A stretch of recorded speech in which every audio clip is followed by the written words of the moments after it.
Hello and welcome to session 6, I believe.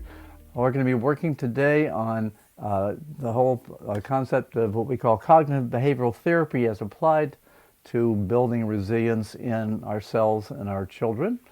And as part of this, I'll be talking a lot about what we call thought challenging and thought changing activities. Brief rundown, what we've done so far. After our introduction, we got into what is stress, how do we manage stress, the two different types of coping, as you may recall, more problem-focused coping and then managing the impact. With regards to problem-focused coping, we got into problem-solving skills and worked on a paradigm for doing that. And then we also got into foundational skills with regards to the importance of regular exercise, activity. I'm going to throw in social activity, which I think is so important in this day and age, and especially with us being caught up on our social media, our devices, our screen time, and so forth. So regular, scheduled, graduated physical exercise and activity, and then also social activity, I think, so important. Then we talked about sleep and sleep hygiene, and I hope you've been working on some of that and looking at your sleep log, sleep schedule, and finding out how you're doing on that, and as well as working on those sleep hygiene skills that we talked about with regards to making the bedroom a sleep chamber, having regular kind of activities before bed that are quieting, that are calming, that don't involve screen time, and so forth. So now, in the last week, we got into relaxation and to diaphragm breathing, and I gave you some illustrations of that using biofeedback, and then into progressive muscle relaxation where you tense and relax, and then some, I missed guided imagery, but there were some videos that were below about using our visualization skills and guided imagery as part of our stress management. And then got into mindfulness meditation. So we've covered a lot already, but we're building up those experiences, we're building up those tools, those skills, and I'm excited to introduce what I think is one of those powerful tools that we all have with regards to managing stress and becoming more resilient in our mindsets with regards to cognitive behavioral therapy skills or thought-changing skills. I'm going to talk about the concept of automatic thoughts, okay? The ABC model of CBT, let me show you that here, but it looks at those relationships between our thoughts, our actions, and our behaviors, and also our emotions in there, that they're often formed by our thinking, our perceptions, our interpretations of the events in our lives. Let's talk for a minute about automatic thoughts and what those are. An important concept with regards to thought-changing activities and exercises. Part of what we're learning to do in this section here is to look at the link between our thoughts and images in our mind, visual images and other images that we conjure up, and our emotions and our behaviors. Automatic thoughts are often out of our awareness. We often react to something very strongly, and then we think, well, I didn't think anything, nothing, I didn't have a thought in between. I just saw that, heard that, and then I had that reaction. And in fact, what's happened is a lot of these thoughts happen so quickly that we don't really know what impact they're having on us and what they actually are. Often they're over-practiced without considering alternative interpretations and explanations, and accompanied by strong emotional reactions, which not only are distorting our thinking and then our interpretation of the situation, but make it even harder to be flexible in our responding and in our reasoning. Often they're accompanied by more widespread kind of problems with rigidity and inflexibility in our thinking, which again becomes a barrier to creating change and becoming more flexible in handling stress and challenges. They're often a source of misinterpretation, misunderstanding, and conflict in relationships. So often the conflicts we find ourselves in sometimes are because one person's perspective or perception is very different than another's. And often both may be operating out of distorted thinking, which becomes really problematic in terms of just agreeing on things, working out conflicts, and so forth. The automatic thoughts create stress in our life, and relationships are almost always, quote, unhelpful. And I think that's that's something for us to, when we're evaluating our interpretation, our thinking about a situation, our self-talk, so to speak, it's important for us to really see if they're being helpful, if they make us feel better, if they help us resolve a conflict in a relationship.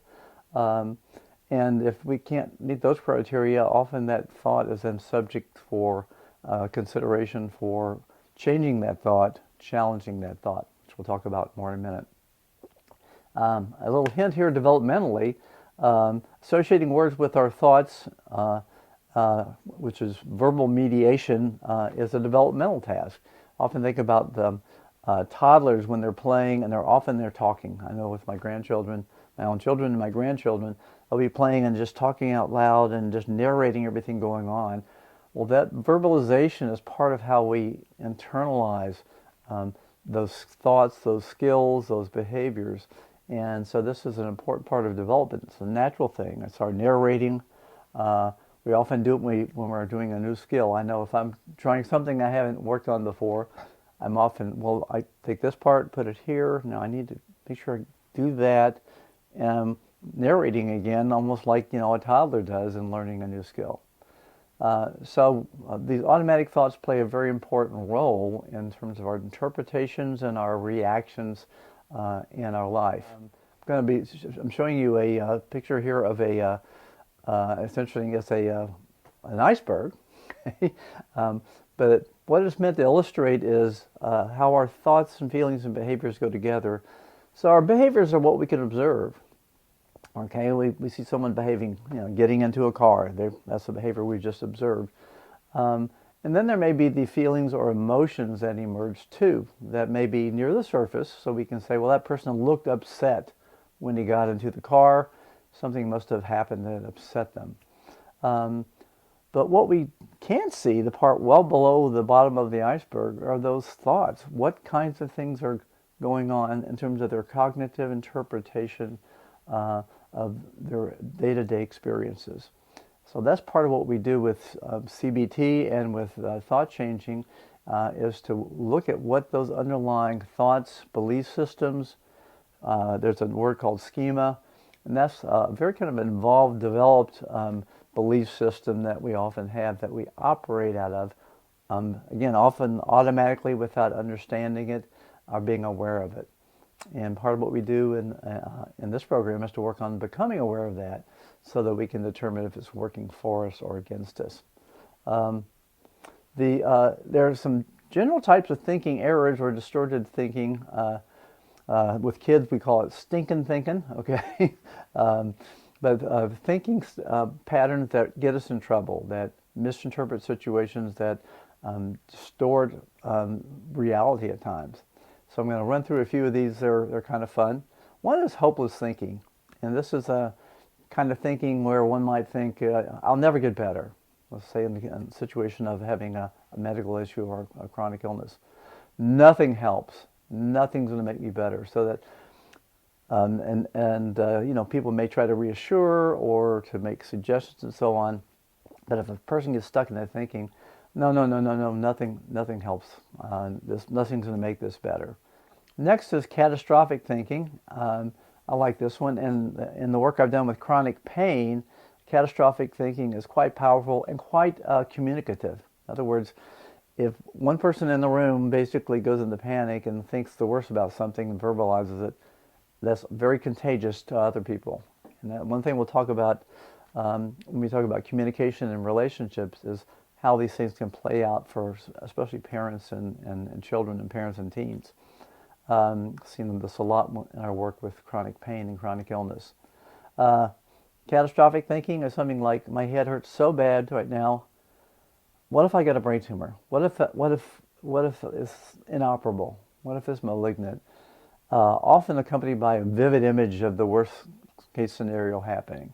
So again, the imagery and then the thinking, the thoughts going together, leading to an emotional reaction of panic, of feeling scared, hopeless, and so forth. Another one is perfectionistic thinking. Again, I think I've seen this in a lot of chronic pain situations. I think I've seen some of the brightest young people, most talented young people with a lot of chronic pain issues And I think one of the things that happens for our youth at times is that for those who have high achievement orientation, they get into that perfectionistic thinking. Uh, I'll be a total failure if I get anything less than 100s on these exams. Uh, if you're not first, you're last. And so in those scenarios, especially if they're dealing with a challenge that may make it hard for them to perform at their best at times, that perfectionistic thinking can put a lot of pressure on them. And that pressure in some situations and scenarios may be um, responsible for exacerbating pain. All or nothing thinking. So, like, I'm always messing up. Look for the keywords here. Always, all the time. I'm always messing up. Everything is falling apart in my life. Everything. Now, these are very absolutes. That means nothing is ever going wrong, and that's seldom the case.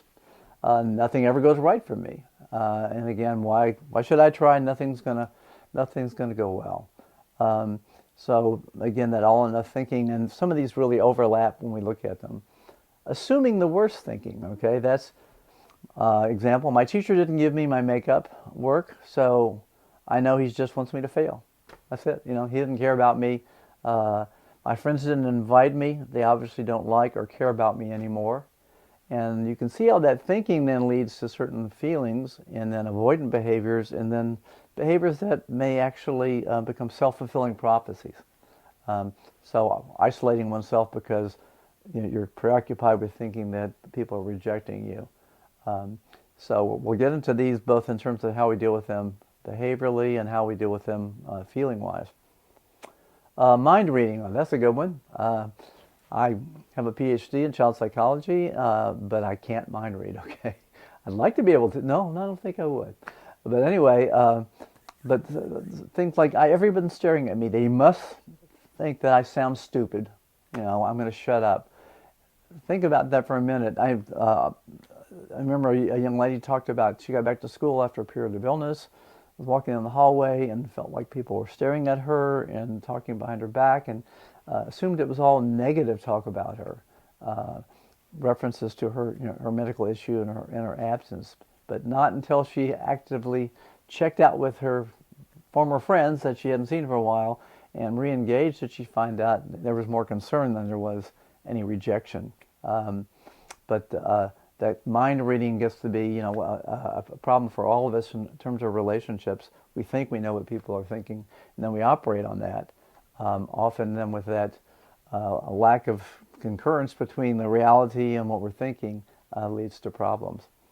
Nominalization thinking, that means naming something, okay? And making one thing cover everything. Like, I really bombed on that assignment. I'm obviously not smart enough for this class. Might as well drop out. I'm probably not college material. I'm just not that smart.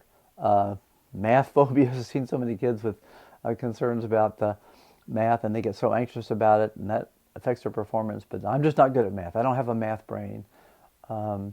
And I've seen that as a real barrier for some kids, especially struggling getting through a tough math class. Last thing I think is blaming thinking. So it's so-and-so's fault that I didn't get that recognition because he didn't let me do the part that I thought I was best for me. So that's problematic there because if you can't look at your own behavior and how you might improve or change, you're bound to repeat that error. Whereas blaming other people, and we all know people who, nothing's my fault, everything's because of everybody else who doesn't give me a chance, who doesn't respect me, etc., becomes problematic. So